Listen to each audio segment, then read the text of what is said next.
Welcome to Detailed, an original podcast by RCAT. This is a show where we uncover lessons learned to help you navigate your next project. I'm Cherise Lakeside, Senior Spec Writer at RDH Building Science, and your host. My guests today are Sarah Kennedy, AIA Associate, and Michael Kehl, AIA Lead, Associate Principal at SCB in Chicago, with offices also in San Fran, Boston, and Seattle. Sarah has her Bachelor of Architecture from Cal Poly and is licensed in California and Ontario. She has over 11 years of experience on a diverse range of projects, including residential and student housing projects. As a project manager, she is responsible for overseeing production phases, technical implementation, and acting as a liaison to the internal team, related consultants, and clients to ensure that projects are implemented on time and within budget. Michael has his Bachelor of Arts in Architectural Studies from University of Washington with minors in Urban Design and Planning and Environmental Science. Michael is licensed in California and is a senior designer with over 20 years of experience. His approach relies on fostering collaborative relationships to create design responses that are highly varied and stakeholder-focused. A sensitivity to context, dedication to sustainability, and passion for improving the quality of our built environment are common threads throughout his award-winning work. Recently, Michael has led the design and construction of high-rise residential projects in San Francisco, Oakland, Los Angeles, and Seattle. His expertise is in the design of complex mixed-use retail, residential, and branded hospitality projects with a focus on creating a great user experience while being profitable in the market. He works closely with clients and project team members to deliver projects on time and under budget. The project we are talking about today is the design of the visionary multifamily housing project, Woolsey Gardens in South Berkeley, aiming to offer 65 sustainable, permanently affordable condominiums and cooperative units for sale, as well as nonprofit commercial space. The Woolsey Gardens goal is to act as a replicable, sustainable, and financeable alternative for future affordable housing developments located on small infill parcels.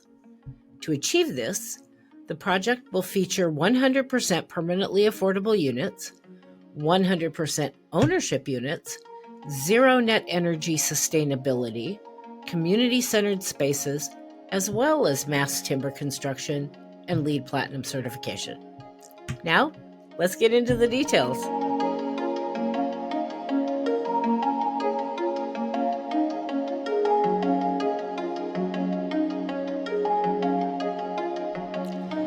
Welcome to Detailed.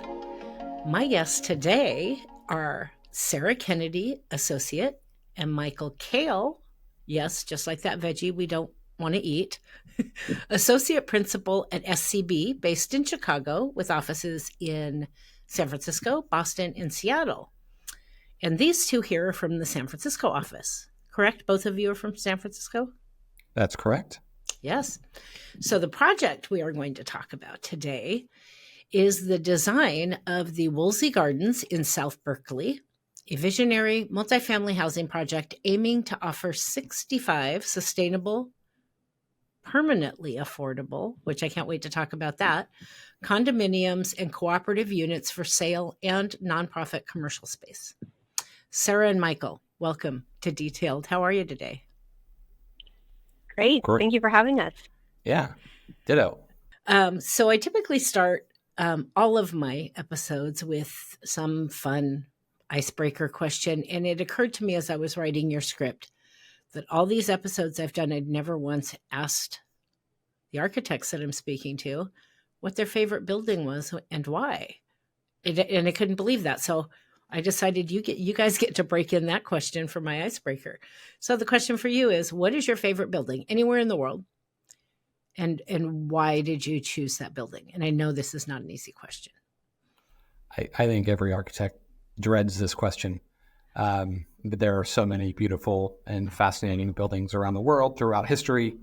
I would have to say, and I don't mean for this to sound funny, but my favorite project is always the next one. I I love the challenge of the design process, and every building I've worked on or visited or seen has in some way an influence on what I'm going to do next. And so that next is the culmination, of all of that for me. And that's my favorite. I like that answer. Not what I expected, but I can totally understand that. How about you, Sarah? I think mine's going to be more of a traditional answer, but I really appreciate Mike's as well. I have to say a building that I visited during a study abroad program in Switzerland in college. It's the Thermewald bathhouse by Peter Zumthor. And he just does an incredible job of being contextual and interplay of light and shadow, technical or tactile qualities, and really a thoughtful space creation. And it was one of those pinnacle moments of me in architecture school, visiting this project, seeing the space and being like, wow, I could do this, or I can impact sensory and emotions and a responsiveness based on the space qualities, which is really amazing. I think it's incredible sometimes. I did not plan to work in this industry. And so it took me a while to get it once I did start working in this industry, but a building in a space, and I've said this before on the podcast, can affect you emotionally and physically, and it is pretty notable. And I don't think, your average person walking in and out of spaces even realizes it's happening. But it can make a whole difference in your mood for the entire day. So this project is winning awards, and it's not even built yet. Give me a little background on this project and what's the goal here? What was the mission? Great question. This is a very exciting project for us. Woolsey Gardens is striving to be a first of its kind building. We're pushing some important boundaries, but also trying to stay sort of within the lines where we can. And we'll get into sort of why that is the case a little bit later, I guess. But as far as we know, this project plans to be the first LEED Platinum, mass timber, zero net energy, 100% affordable ownership, multifamily residential project, at least in California, maybe the first anywhere. Not big goals at all. I read that and I started twitching. Like, how soon can I do this interview? I just kept going down one after the other. Like, wait, they're doing all of these things in one building? That's amazing. Yeah, it's really amazing. So tell me so we know what your goals are. One of the things that before we even get into the building itself, that I had to ask about, because this is going to be a really unique deal. And by the way, just so you know, you both are coming back later after it's built to talk to me some more about it, because this is one of those I need both halves. Yeah. So I did a little trolling on the internet. Everybody knows I'm famous for that. I go beyond the stuff you send me and I go dig around a little bit. That these are planned to be ownership units, not rental units. And the Northern California Land Trust expects to assure that no units will become market rate units. I know the answer to this question, but I'm going to let you tell me. They are targeting 100% of the units to be low to moderate income households. So tell me a little bit about this plan and how is it they're going to assure that these units don't go market rate? Because we all know it's ridiculously expensive to live in California. So I saw that and I'm like, okay, how are you going to keep these from becoming $2 million condos? Absolutely. It's a great question. And yes, it is incredibly expensive to live in California, especially the Bay Area. And as we all know, housing is very difficult to come by for a lot of folks. So this project is 100% permanently affordable housing units for low to moderate income households. And so this project is actually targeting those households at 80% AMI, which is area median income. And so each of the 65 units on the project are ownership units, and they're called limited equity cooperative units and limited equity condominiums. So that means actually each unit purchases a share of the project and commits to resell that share at a cost determined by a set formula. For instance, how long they'll own it depends on how much it'll be sold for later down the line. And the units actually stay permanently affordable because of the community land trust model. So NCLT, our client, is Northern California Land Trust, and they actually retain the ground underneath the units. So through a 99-year or longer long-term ground lease between NCLT and the unit, it is actually required to remain affordable for future buyers, which is really incredible because, as you mentioned, a typical affordable housing unit is for rent. And that building might be sold to a developer or sold to an owner, and those become $2 million houses, just like you said. So it's a really important concept. And then the other piece of this that's really incredible is with the ownership of units, it also leads to a pathway to build generational wealth, something that historically has been very difficult for low income and moderate income and minority households. And with the ownership of these units, it also leads to community stability, which is another important driver of local economic development. And I'll also say really quick, one of NCLT's primary mission is to target those minority groups and who have been displaced and to provide them with an opportunity to return, to stay, and to build that equity. There's a lot of places, especially here on the West Coast. We're all on the West Coast. I'm in Portland, where we could use more buildings like that and more models like that for a lot of people who need them, because it's getting, we haven't hit Bay Area levels yet, but it's getting pretty expensive to live here. And it is making it very difficult for people, trying to just raise their families and make a decent living to have homes. So kudos to all of you for making this happen. It's a side note, but so our client, Northern California Land Trust, has been very active nationwide in promoting and helping other land trusts get on their feet and provide similar, opportunities around the country. And so hopefully in the near future, more of us will hear about land trusts more commonly as more projects in that model come online. We're not the first to have done this. This project is not the first to be doing this. It's the first maybe to be doing all these things together. Well, it's always fun being the first. Go big or go home, right? That's right. Most people that know me know that's one of my mottos, that and total world domination. And hopefully a lot more people are going to be going, I want to know more about a land trust after this episode. Let's talk about the building. There's so much going on here. I was like, we're going to be talking for days. So let's start with the outside. What you have planned for the exterior of this project, both the site and the building exterior itself. I work for an enclosure consultant, so obviously I'm just, selfishly a little interested in the enclosure as well.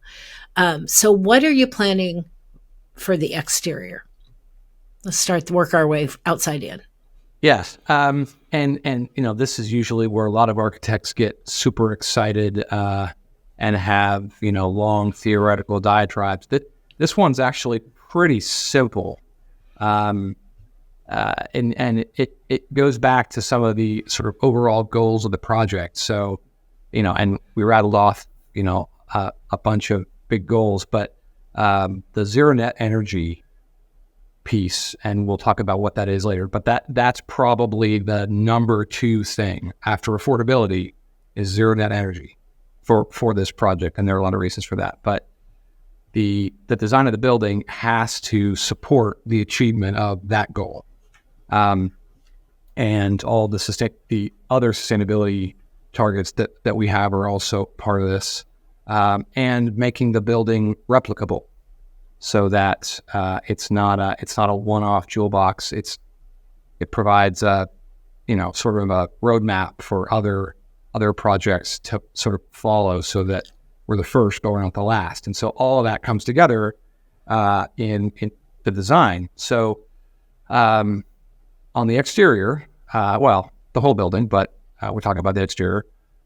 this project is intended to be a showcase of technologies and living habits that support comfort and environmental performance at the same time.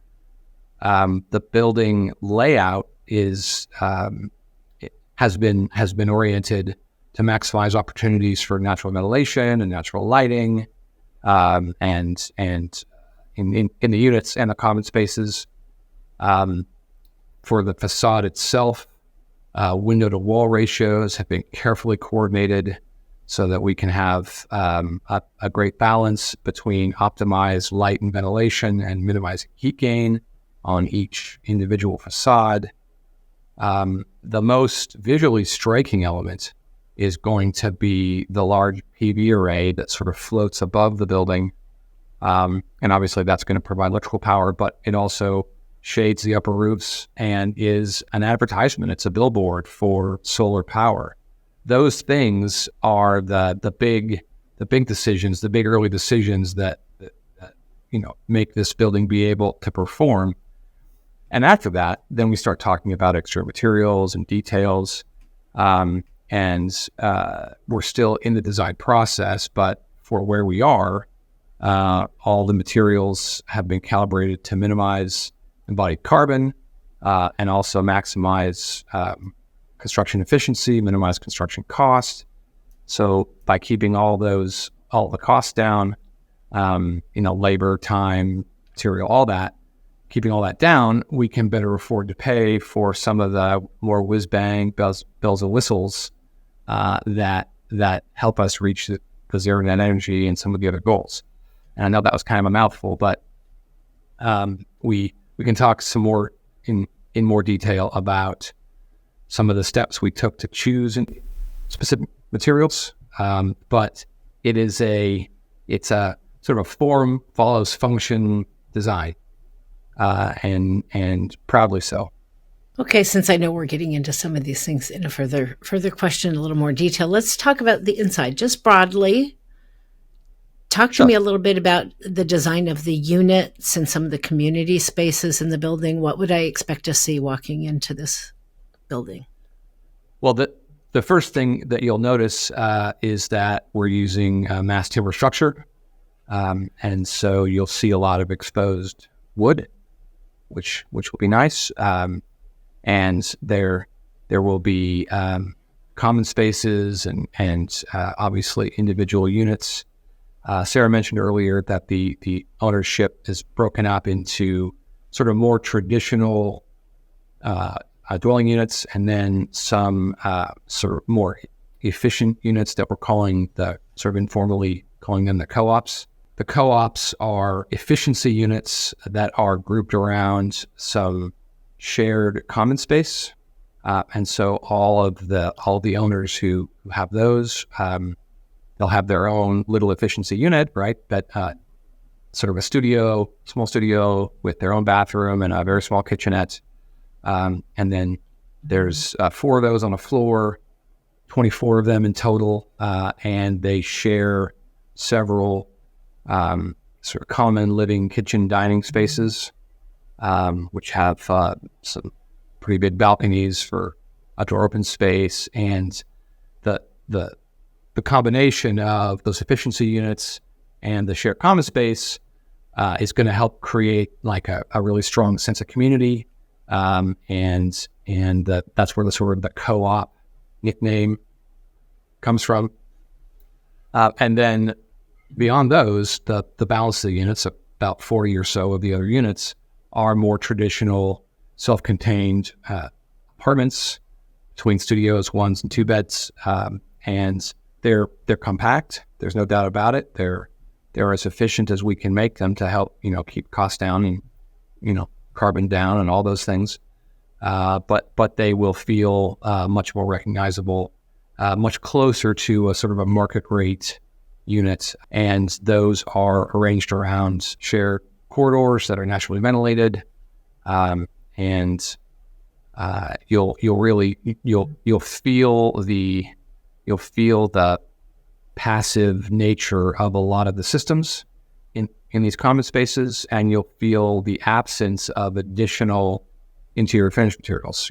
Where there's mass timber, that's what you're going to see. And obviously keeping the additional material down helps costs and helps carbon. And you'll hear us talk about cost and carbon a lot in some of these answers, because it was a constant touchstone for us, because keeping those numbers down is one of the big drivers of this project. That was a mouthful. That was an excellent. I'm sitting here. My brain is just, the pistons are firing.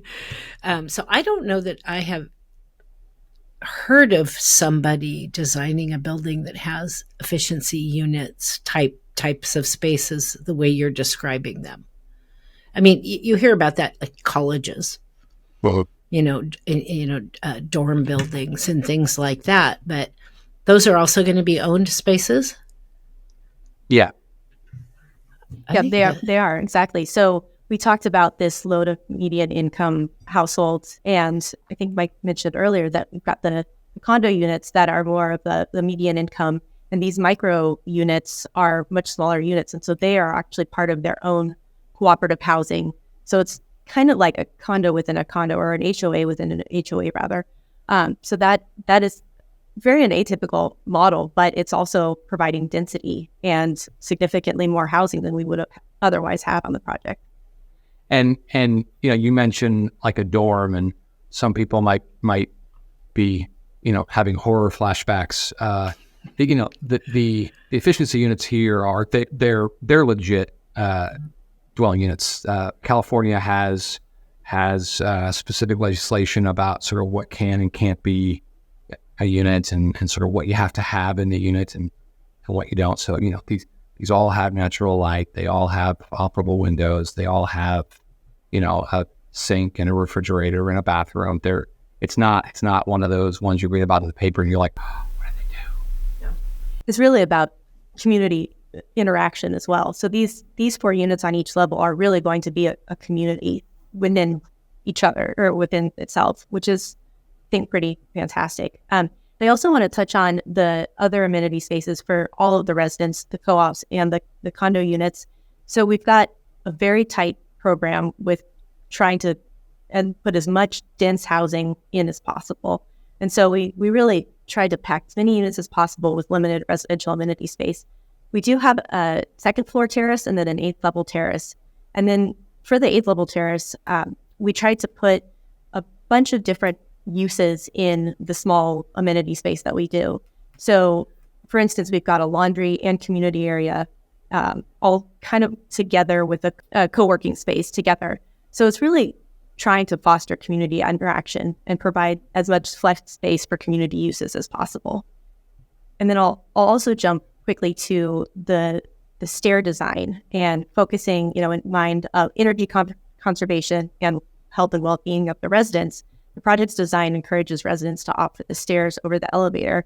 So we've achieved this by incorporating natural daylight and a lot of design elements within the stairwell. So hopefully it's much more enjoyable for people to use the stairs and not use the elevator.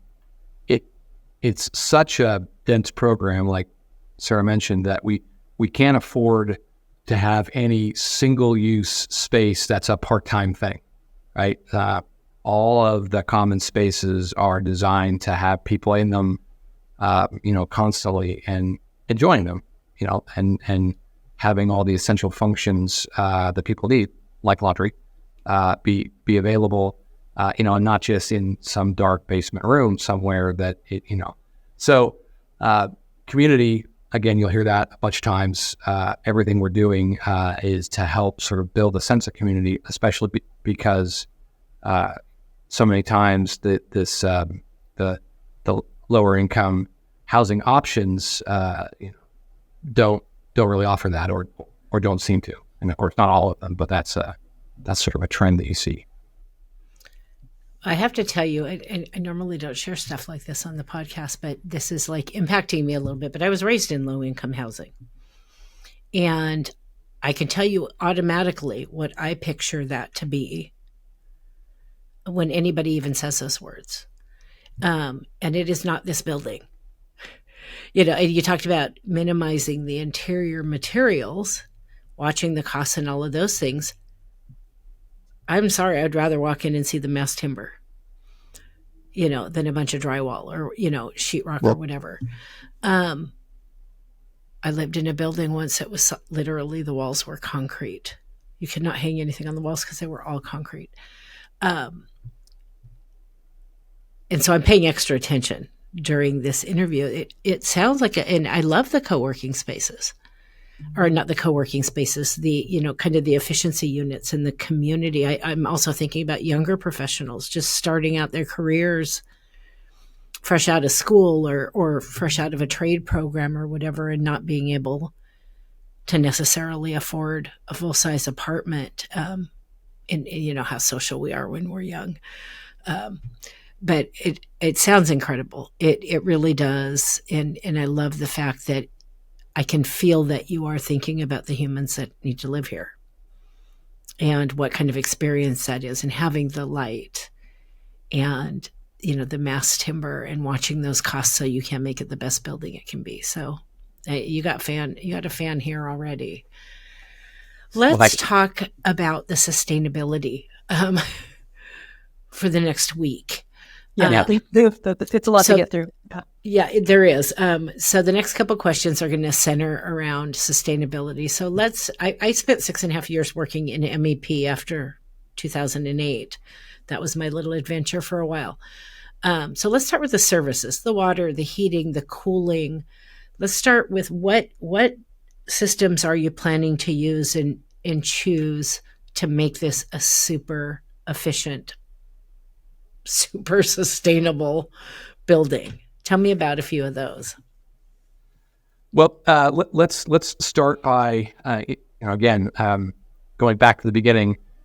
Zero net energy is the number 2 goal, or goal 1B for this project, and so that has driven a lot of the decisions that we've made. Berkeley, like a lot of cities in California, has mandated that all new residential projects are all electric. And so we get to get rid of all the fossil fuels in the project. So no natural gas, no diesel fuel for a generator, none of that. Everything's electric, which means it's going to be zero net energy coming from our solar panels.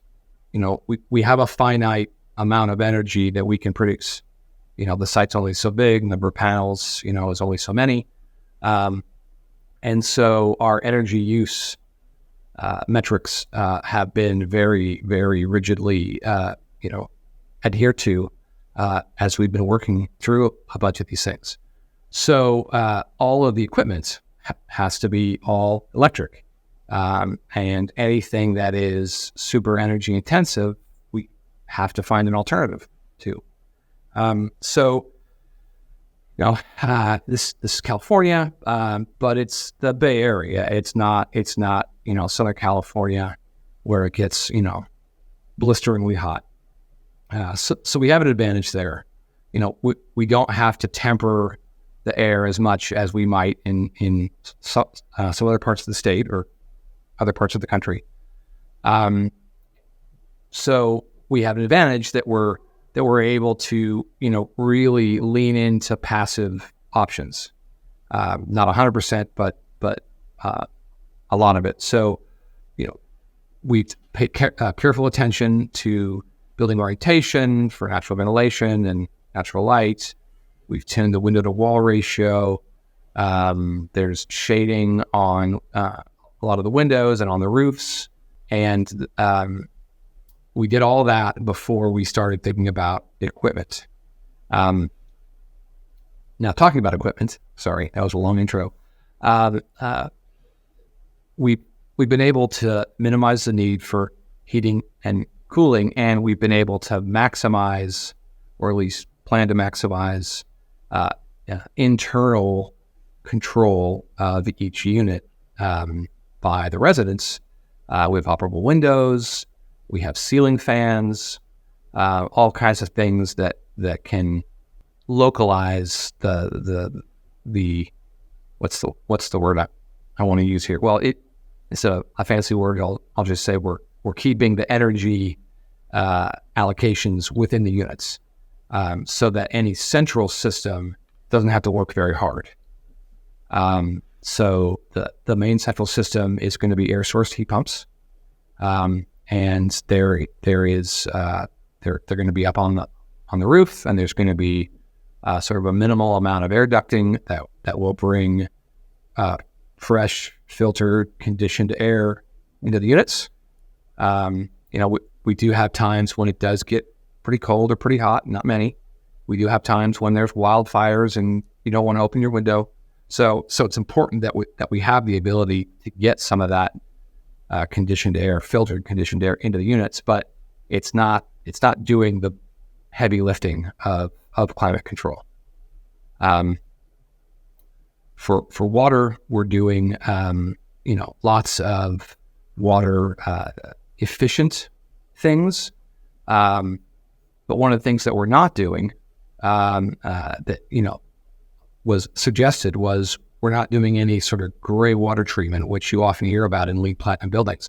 And the reason that we can't do it is it's incredibly energy intensive, and it blew our energy budgets right out of the water. So we're going to be smart. We're going to have drought tolerant vegetation and low water use fixtures everywhere, and of course between the water systems and the energy systems, there's going to be a lot of education and incentivizing for the residents so that they operate the building as close to the way that it is intended as possible, because that's how we're going to achieve the energy use targets that have been set.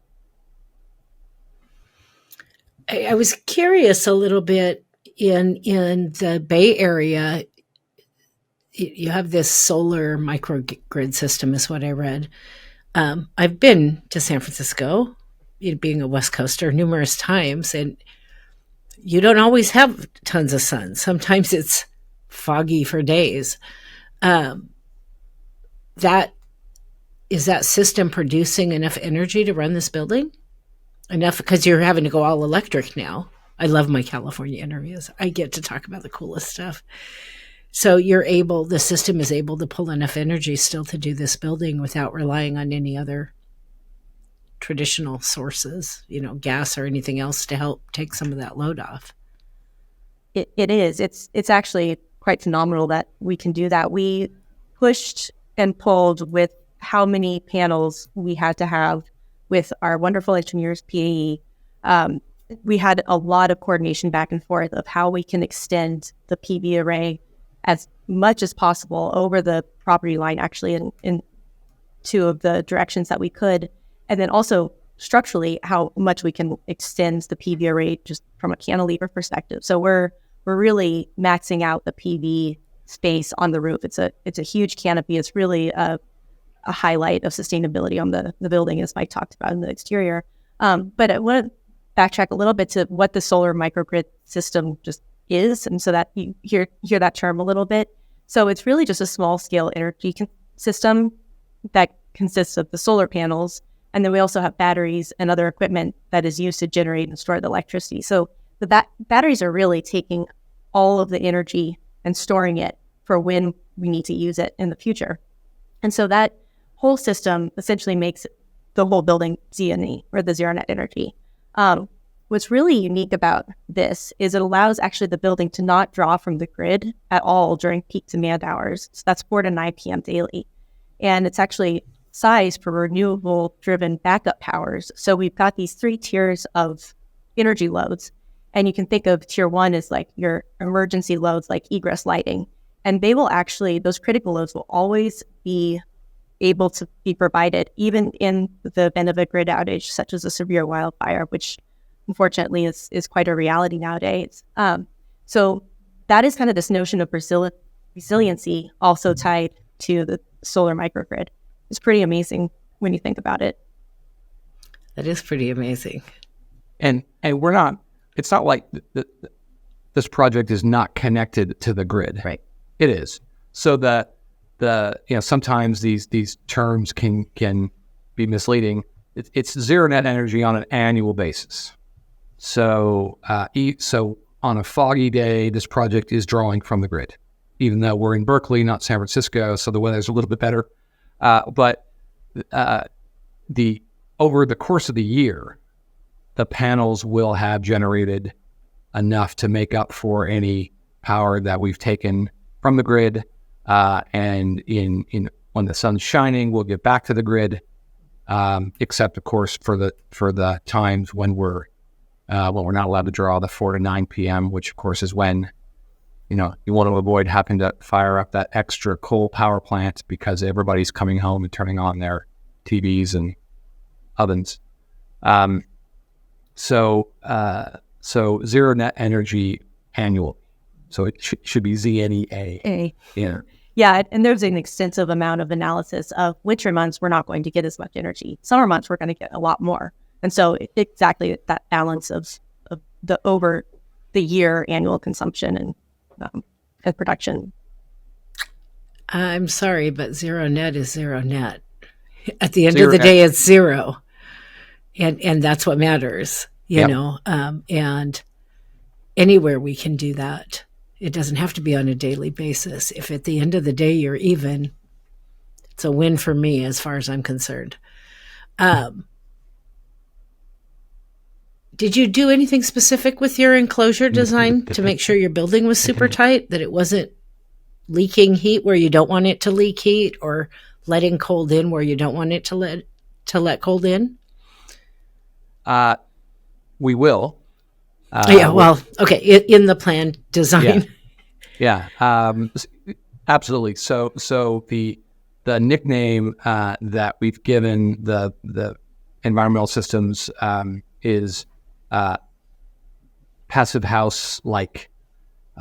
So we're using a lot of the same concepts that you find in that system. So it's going to be sealed up tight. We paid very close attention to insulation, and we will have operable windows and things like that. But when they close, they will be tight. And when you invite us back, we'll be able to tell you a little bit more about the actual details that we used. Yeah, well, you're already on my calendar for part 2, just so you know. So, okay, I want you to teach us something, us, meaning me, because I had not heard this term before. Comprehensive Demand Reduction Program. So, just what exactly does that mean? Yeah, so this comes from analyzing what components of the building will produce the most energy. So, very, very beginning of the design, our engineers that we worked with understood and looked at the different consumption pieces, and that all goes to the EUI, which is the energy use intensity, and that's really the amount of energy used per square foot of the building annually. So it's essentially the metric to indicate the building's energy performance. So the EUI target is a big deal on this project, and Z&E projects. So it was realized early on in the residential plug loads or phantom loads, which is essentially the load that an electronic draws from just being plugged into the wall, even if it's not unused. So those were actually going to be the biggest contributor to the expected overall consumption of each household. And so this is where the Comprehensive Demand Reduction Program comes in. It is a way to work with the residents and the nonprofit commercial tenants that are on the ground floor to meet the Z&E goals. So this is done with NCLT by regular workshop, or will be done with NCLT by regular workshops and trainings for resident tenants, real-time feedback for residents to see their energy use. So the idea is to have a tablet or some type of screen in their unit so they can actually see the interactive graphic of, okay, so I plug this electronic in or I leave the lights on and my energy use comes up. So this real-time feedback is actually incredibly important for lowering energy consumption. And then they've also, NCLT will also set up financial incentives and disincentive programs to reward moderate energy consumption and discourage excessive consumptions of energy. Yeah, you probably have no choice. I know I'm not very good about the energy consumption piece sometimes at home. I don't like to be cold. My heat's on a lot more than it probably needs to be. I could put on heavier sweaters or thicker socks. Um, and one of the best ways to get people to think about it quickly is having it cost more if you go past a certain point in using too much, and nobody wants to pay more for anything. So I don't know that, over the short term there's any other way to start changing behaviors. I think over the long term we will all just, as we all continue to grow, start naturally doing that. But until then, we may need our hands slapped a little bit. I know I would. I do. Yeah. And I'll also add, the residents of this building are going to be buying into this lifestyle in some ways. They know that this is a zero net energy building, or they will know that this is a zero net energy building. And it's going to be made very clear, this is what we're trying to do to affect climate change and help your utility bills too, all of the things. So that it's not like you're just assigned a unit and you have to cut down your energy because landlord says so. It's really a buy-in of the mentality, which I think is important to know too. Yeah, and the thing is being designed so that you have individual controllability and customizability, and you didn't just buy a house that's got, an oil furnace and all you can do is on and off. I mean, right. there will be lots of levers that each person can pull to get to their comfort level. I think that's amazing. That's what I need, actually. I think I may need to move down there and move into this building to retrain me. Talk to me a little bit more about the mass timber. Well, mass timber, in a lot of the projects I work on, that'd be like the headliner. Look how cool this is, and now it's like number 4 or 5 on our list. Mass timber is a fantastic structural option for buildings of sort of low to medium size. The IBC and by corporation, the California Building Code has made strides recently to make it easier to do larger and larger buildings in mass timber. And so going back to one of our many points above, replicability of this project is really important. So this is one of the areas where we're not trying to be incredibly innovative. We're trying to use a system that's already codified, which is the sort of type 4C mass timber structural system. And what that means is we're using glue-lam columns and beams and cross-laminated timber slabs for the floors. And don't be confused between CLT and NCLT. That's caused some laughs on our calls in the past. So the mass part of mass timber means that there is sort of more wood than is really needed for the given structural load. And that extra sort of material means that it's inherently fire resistant. So the column can get burned a little bit, can get some char on it, and it's fine. And so then that allows for us to not have to wrap it all in extra drywall and do all kinds of other things. So we can have this beautiful exposed material that's the structural system, but also the interior finish. In the Type 4C, Building Code Type 4C construction that we're using, we're allowed to go up to 85 feet tall in California. And that's the height of the building.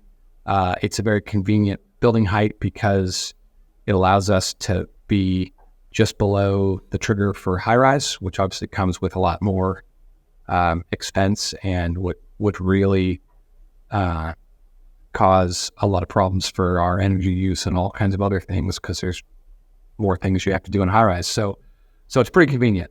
We get the 85-foot building, we're not a high rise, and we get the beautiful naturally fire resistant structure. The mass timber industry is growing. You being in the Pacific Northwest would probably know that better than us. That's a real hotbed for forest products. But these glue-lam columns, beams, and CLT panels, they're available in a bunch of places, a bunch of forest product manufacturers in North America and worldwide, and we're seeing more and more of them come online and be very cost competitive. Every year it gets more competitive and more feasible to do projects at this scale out of mass timber as opposed to very carbon intensive concrete or steel. The best part is if you're getting this stuff from a manufacturer who is a good steward of forests, we're sequestering carbon, right? We're replanting the trees and then sequestering the carbon in the structure. And I think Sarah has some stats for that that are pretty mind-blowing. Yeah, so backing up slightly, we've done a lot of life cycle carbon analyses through a lot of different parts of the building, and iteratively in the design process, we've done quite a lot. But one thing that we did specifically with mass timber was look at the embodied carbon versus our mass timber structure. And then we actually built in Revit, which is a building information model for those of you who are not familiar with it, we actually built what the concrete structure would be of our building. And we compared it to see what the embodied carbon would be versus the mass timber and the concrete. And actually, the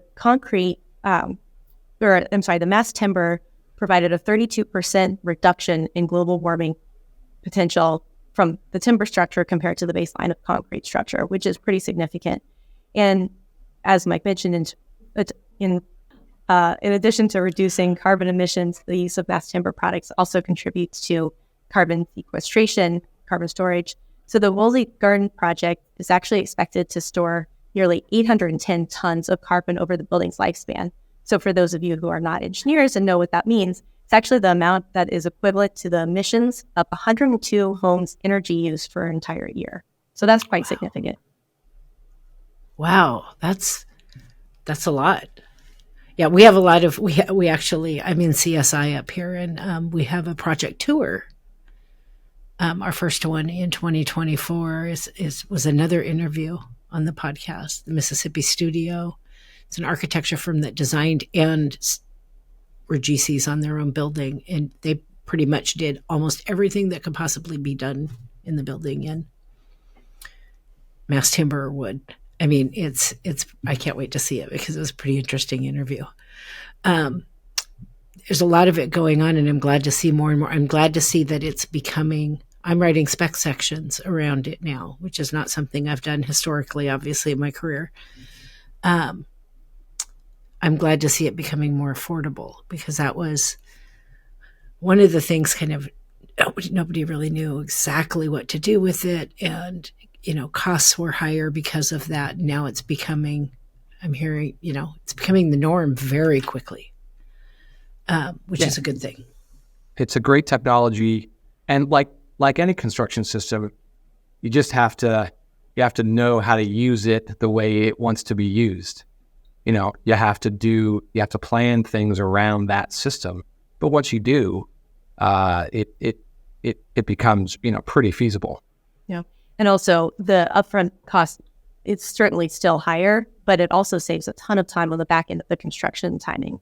So buildings are able to just really fly up with them, and that saves a lot on the construction budget. And you just made a point there that I kind of want to draw a big bubble and shining stars around what you just said, because I think one of the things that can often happen in our industry is that we get kind of this tunnel vision on what this costs right now, instead of looking at the overall cost from beginning to end, or the overall impact from beginning to end, or whatever it is you're looking at with that material. And they forget sometimes they're initially looking at pick a product, anything. They're looking at that and, oh, wait, that's $2 more a square foot. I don't want that. That's too expensive. But you're going to save $6 a square foot in installation with this product. It might cost you more up front, but it could cost you a lot less down the road in time or effort or, process. So I love that you pointed out that, yeah, it costs more up here, but we're going to save a lot down here, because I think that's something we all need to remember to be thinking about. Because we get lost in the dollars, I think, sometimes, and don't look at the bigger picture. Or sometimes maybe that benefit doesn't even happen during construction, but it happens for the owner over the next 50 years. They have that building because it runs so much more efficiently. They might spend more up here, but they save 20 times that over the life of the building. So I wanted to kind of highlight that a little bit because I think it's something we don't think about anywhere nearly enough. Are there any other sustainability features that I haven't asked about yet that you'd like to highlight in this building? Because I mean, the list is so long. I'm like, there's probably 25 other things going on here I don't even know to ask about. Yeah. I mean, it's a great question. Obviously, we talked a lot about the certain energy and carbon and all of that. Again, bearing the lead, it's a LEED Platinum project, and so that's very difficult to achieve in multifamily residential projects. In general, we're getting a lot of benefit from the other stuff that we've talked about. But LEED Platinum is certainly not something to skip over. One of the things that is contributing to that is the site. It's an urban infill project in Berkeley. So certainly not a greenfield, certainly very transit rich. And so one of the things that's allowed us to do for the project is we made the decision to provide no vehicle parking for the building. So you have 65 residential units and all the employees in the office space at the ground floor. And they will arrive by transit. And then we have enough individual secure bike parking so that every one of the 65 residential units can have a secure bicycle parking space in the bottom of the building, which is pretty great, and it's a very wonderfully bikeable area. Yeah, and I know that we talked a lot about the carbon, but I think it's worth noting and also to your point previously, how much we looked at cost, carbon, and energy, right? It was like those three things of every design decision. So for instance, looking at the exterior insulation, we determined that we were going to need to do an additional inch beyond the building code to meet our EUI. We also did a study of the carbon, and we also did the study of the cost analysis. Both the carbon and the cost were increased, but we had to outweigh those two first, the EUI, to match this EUI performance, the energy use intensity performance. So that, I think that's worth noting. We've already talked about it a lot, but it's really important that we've gone through so many different analyses throughout the project to really make this the most sustainable building. And sometimes it takes letting go of one thing to improve the other thing. So it's a balancing act, unfortunately, sometimes. So I'm going to go down my first rabbit hole because I cannot believe I left this question out. I know that I thought about it as I was putting your questions together, and I'm just realizing as we're talking that I never actually typed the question. So you are free to tell me to take a flying leap if you don't want to answer it, but I cannot believe I left that question out. So one of the things that, especially when we're going after things like a LEED Platinum status or just a passive house project or net zero energy or all the different things we're looking at, one of the things that's critically important is your material selections. Things that aren't on the red list and what is going to be the highest performing materials in everything you choose. And in a building like this, I know you're typically looking at every single thing going in. And I know we're not done with design completely here yet, so you may not know specifically, but tell me a little bit about what efforts you're taking, the 2030 challenge, all of these things in looking at the material selections for your building. I mean, yeah, we need somebody on the team to track all this, and we have that. Sarah, neither Sarah nor I are probably equipped to answer that question in the detail that you'd like us to right now. But that being said, we have tried to anticipate all of the major materials that are going to be used on the project, and we've been plugging them into the software that we use called Tally, I believe, and Tally is able to assign values based on global warming potential, just straight up carbon, and then we've been working a lot with Switterton, who is the construction advisor on the project, and they have a lot of cost data for these various things, and so we've just been batting these back and forth, and finding the best balance between all these. Of course, we're not going to use anything on a red list. We're going to make sure that we tick all the lead boxes that we have to tick for low VOCs and all of that.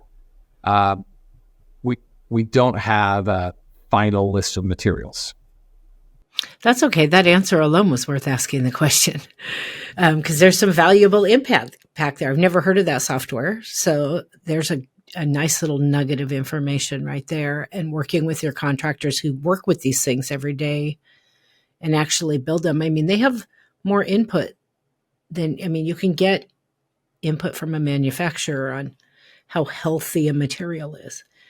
But your contractors can tell you how that's holding up. Yeah. Sorry, Sarah really wants to talk about this. Oh, no. No, go ahead, Sarah. Really, I think it's ongoing throughout the design process. And maybe we select a material and then it's not going to be available when we go into construction. So we're going to have to scramble and get another one. But so it's really an iterative process throughout the design and construction process. And then I think back to the same point, we can continue using this Tally and Revit software to continue our analyses over and over. And then, like you said, talk to the manufacturer, talk to our consultant team. So that is very important. So I would be remiss, since I just found out about this, if I didn't ask you about the Mass Timber Building to Net Zero Carbon Competition, which I had not heard of before. There's so many different awards and programs these days. So tell me about that and the award that you won, because this building's not built yet and you're already winning awards. So I find that pretty notable. Tell me about that. Yeah, it was a huge honor to win this award.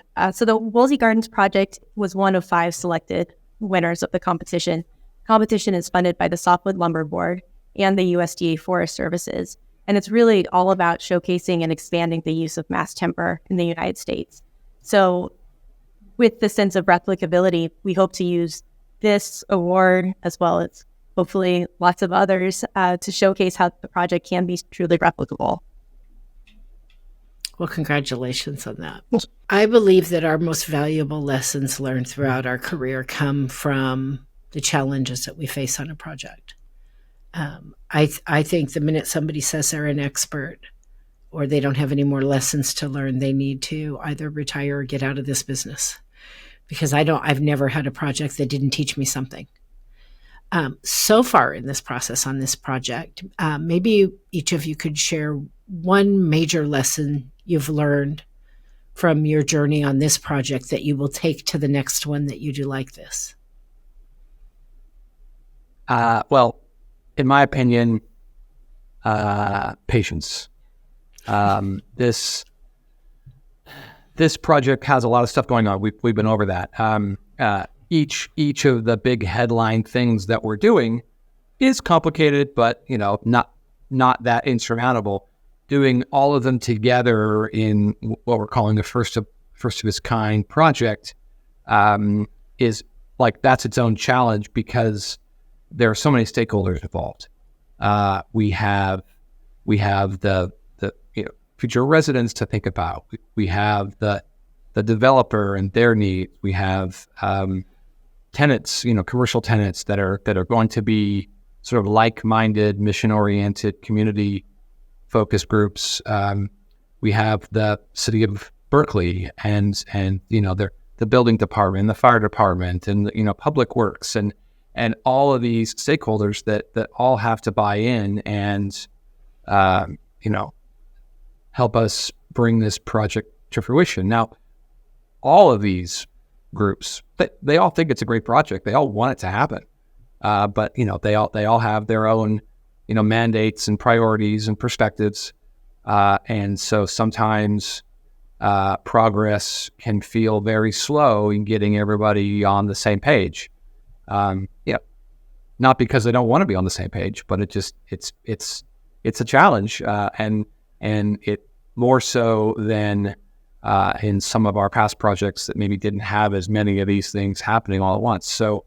So patience and perspective, keeping your eye on the big prize, I think is the most valuable lesson that I've learned on this one to date.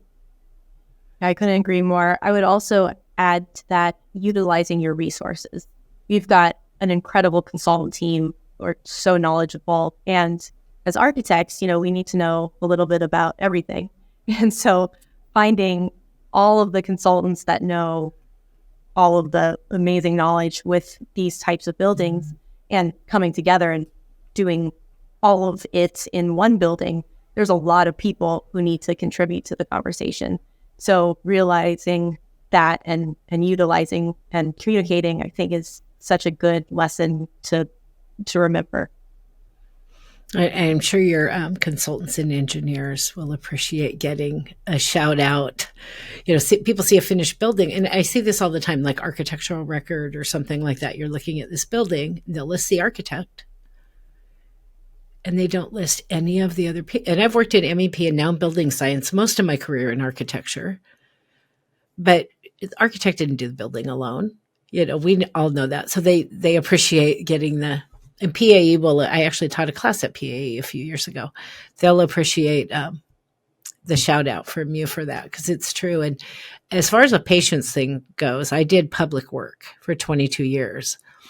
And public work on your average run-of-the-mill building for just one agency in any state, particularly California, is challenging and requires a whole different level of involvement than putting together a standard set of contract documents and going through a standard bid process that you would do in private work. And I know that was one of my best lessons learned very early in my career, because my first architecture firm, that's all we worked on was public projects. And to this day, I thank the heavens every day that I got my feet wet in one of the hardest possible ways right from the beginning, because it's a game changer. And so I can't even imagine what kind of lesson this kind of project is, and being a public works project. So, you guys you will be experts by the time you're done. So what are your favorites so far? What if you had to pick one or two things, what are your favorite pieces of this building? So this is kind of a similar answer, but I'm just going to go for it because it's true. The design team and the ownership group, it is very rare to have such a cohesive, it's not very rare. I would say it's enlightening to have such a cohesive, really intelligent group of consultants. And then I need to have a huge shout out to NCLT, the ownership.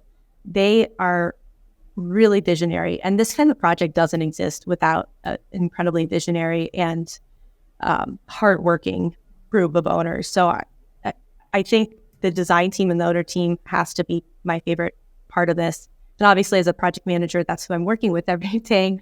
But really it's a specific group of people that all are heading towards the goal of not only this highly sustainable building, which is just the right thing to do, but fundamentally the biggest goal here is to provide housing for people who may not have housing otherwise, and also to repeat it and show that we can repeat it through many other sites throughout any urban environment. So that in and of itself is actually just really empowering to think about. So I think we're getting there. It's exciting, very exciting. Well, in many ways, California is leading the way for all of the rest of us. We're all looking to, okay, what are they doing? And then running behind to do it as well. So how about you, Mike? I mean, she stole mine. But just adding to it, the idea that that this land trust model is one that means that NCLT is involved and supporting this housing project and this community in perpetuity. You didn't just build some units, and sell them at low cost and walk away. And there's nothing wrong with doing that, but this is very exciting because it means that the energy performance and all the bells and whistles that are involved in the project are going to pay dividends down the road that everyone's going to benefit from. The residents who scraped together enough money to be able to afford these units are then going to have the benefit of lower operating costs down the road, and they'll be able to sustain their ability to live in these units, and with the support of NCLT, with the sort of education about how the building works and supporting community building. This is going to be a project that's really set up to just thrive, and that's very exciting to me.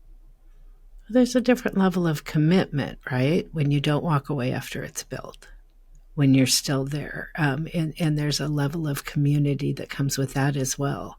We're all in this together. So how could that have anything but a positive outcome? So I usually close out every podcast with 2 questions. One is a more broad industry question, and then my final question that everybody gets, whether they want it or not.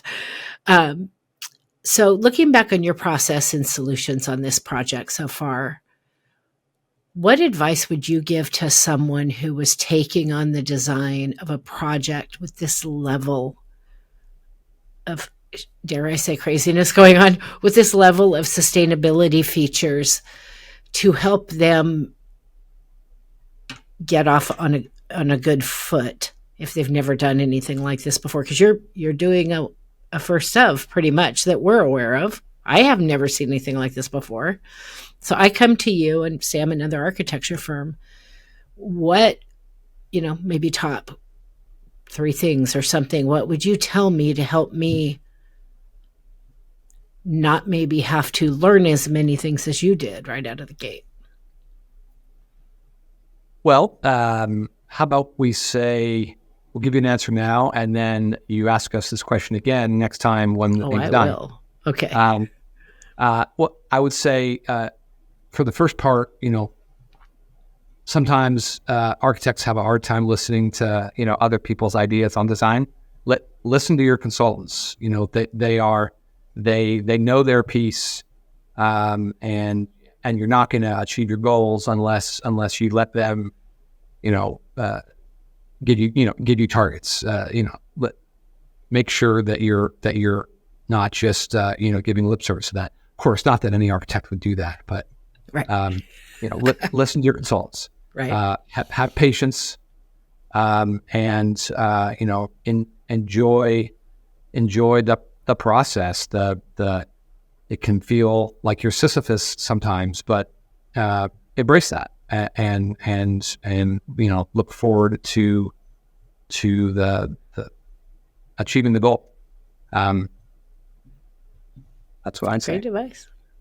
Yeah, I think just try and consider all of the pieces that are important. And again, somewhat back to what I was saying with the costs, the carbon, the energy, you're not going to get everything. You've got to really think hard about what you're designing and why you're designing it, and truly analyzing that and critical thinking about that is, I think, sometimes easier said than done. So if you can really step back and understand, okay, what are we trying to get to here?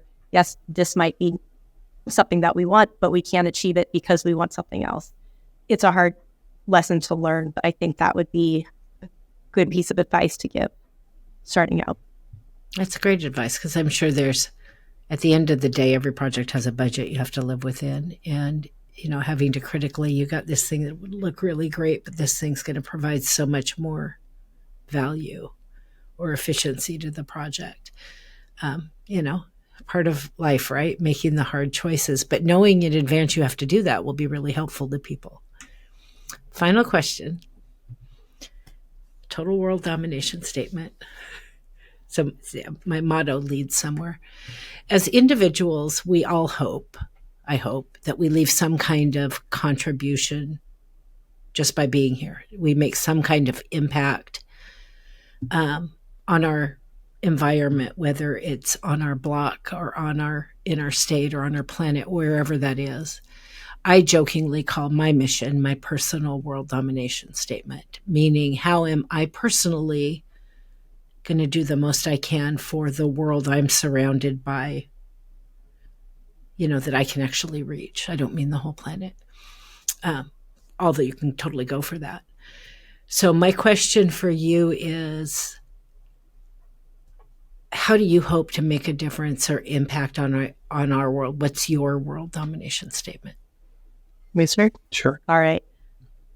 Mine, well, it might be a little cheesy, but it's actually quite true. So I'm just going to go for it. So I believe housing is a human right, and housing, I have really committed to be a multifamily housing architect. I think the building industry has a long way to go, and the housing industry has a long way to go.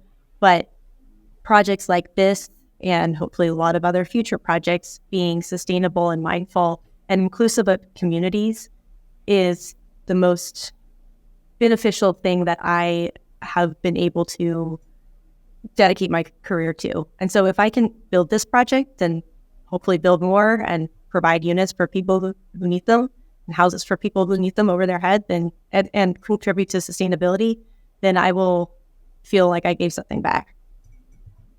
Yeah, you gave something back. I'm moved just hearing about this building, and I'm not even doing anything. How about you, Mike? It's hard to be asked a question like that and not feel like your answer is going to be a cliche, but set audacious goals and keep pushing for what you know is the right thing to do, and most importantly, don't regret trying.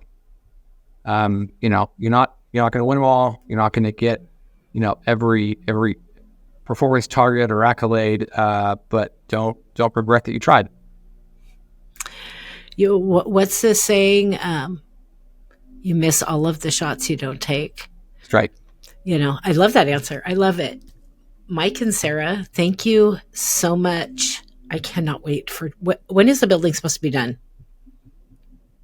How long do I have to wait for part 2? Great question. Target 2025. Okay. 2026. Okay.